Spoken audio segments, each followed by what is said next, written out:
முதல் வாசகம். நாங்கள் கண்டதையும் கேட்டதையும் எடுத்துரைக்காமல் இருக்க எங்களால் முடியாது.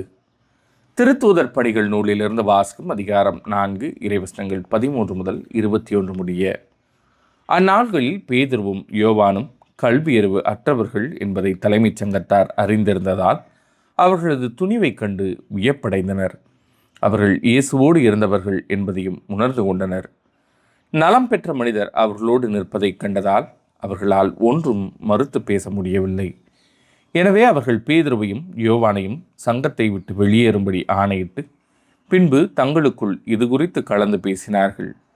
நாம் இந்த மனிதர்களை என்ன செய்யலாம்? ஏனென்றால் குறிப்பிடத்தக்க ஓர் அரும் அடையாளத்தை இவர்கள் செய்துள்ளார்கள். இது எருசலேமில் வாழும் அனைவருக்கும் தெரியும். இதை நாம் மறுக்க முடியாது. ஆகவே இச்செய்தி மேலும் மக்களிடையே பரவாமல் இருக்குமாறு இந்த இயேசுவை குறித்து யாரிடமும் பேசக்கூடாதென நாம் இவர்களை அச்சுறுத்தி வைப்போம் என்று கூறினார்கள். அதன் பின்பு தலைமைச் சங்கத்தார் அவர்களை அழைத்து இயேசுவை பற்றி எதுவும் பேசவோ கற்பிக்கவோ கூடாது என்று கண்டிப்பாக கட்டளையிட்டனர். அதற்கு பேதுருவும் யோவானும் மறுமொழியாக, உங்களுக்கு செவிசாய்ப்பதா கடவுளுக்கு செவிசாய்ப்பதா? இதில் கடவுள் பார்வையில் எது முறையானது என நீங்களே தீர்மானித்துக் கொள்ளுங்கள்.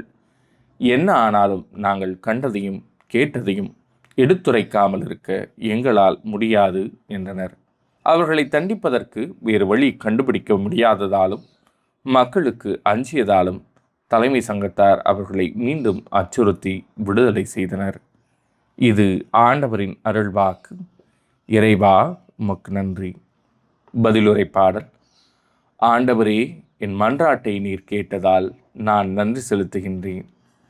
ஆண்டவருக்கு நன்றி செலுத்துங்கள், ஏனெனில் அவர் நல்லவர். என்றென்றும் உள்ளது அவரது பேரன்பு. ஆண்டவரே என் ஆற்றல், என் பாடல், என் மீட்பும் அவரே.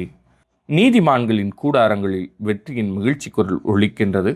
ஆண்டவரது வழக்கை வலிமையாய் செயலாற்றியுள்ளது. ஆண்டவரே, என் மன்றாட்டை நீர் கேட்டதால் நான் நன்றி செலுத்துகின்றேன். ஆண்டவரது வழக்கை உயர்ந்தோங்கி உள்ளது.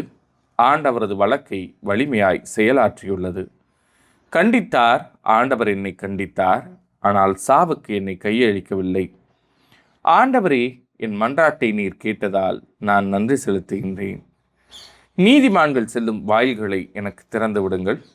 அவற்றினுள் நுழைந்து நான் ஆண்டவருக்கு நன்றி செலுத்துவேன்.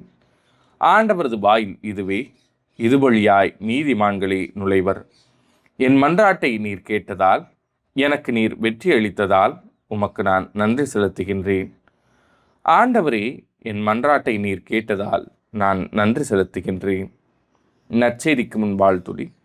அல்லேலூயா, அல்லேலூயா. ஆண்டவர் தோற்றுவித்த வெற்றியின் நாள் இதுவே. இன்று அக்களிப்போம், அகமகிழ்வோம். அல்லேலூயா. நற்செய்தி வாசகம். உலகெங்கும் சென்று நற்செய்தியை பறைசாற்றுங்கள். மார்க் எழுதிய தூய நற்செய்தியிலிருந்து வாசகம். அதிகாரம் 16, இறைவசனங்கள் 9 முதல் 15 முடிய. வாரத்தின் முதல் நாள் காலையில் இயேசு உயிர்த்தெழுந்த பின்பு அவர் முதலில் மகதலா மரியாவுக்கு தோன்றினார். அவரிடமிருந்துதான் அவர் 7 பேய்களை ஓட்டியிருந்தார். மரியா புறப்பட்டு சென்று இயேசுவோடு இருந்தவர்களிடம் இதை அறிவித்தார்.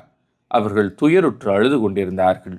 அவர் உயிரோடு இருக்கிறார் என்றும் மரியா அவரை கண்டார் என்றும் கேட்டபோது அவர்கள் நம்பவில்லை. அதன் பிறகு அவர்களுள் 2 வயல்வெளிக்கு நடந்து சென்றபோது இயேசு அவர்களுக்கு வேற்று உருவில் தோன்றினார்.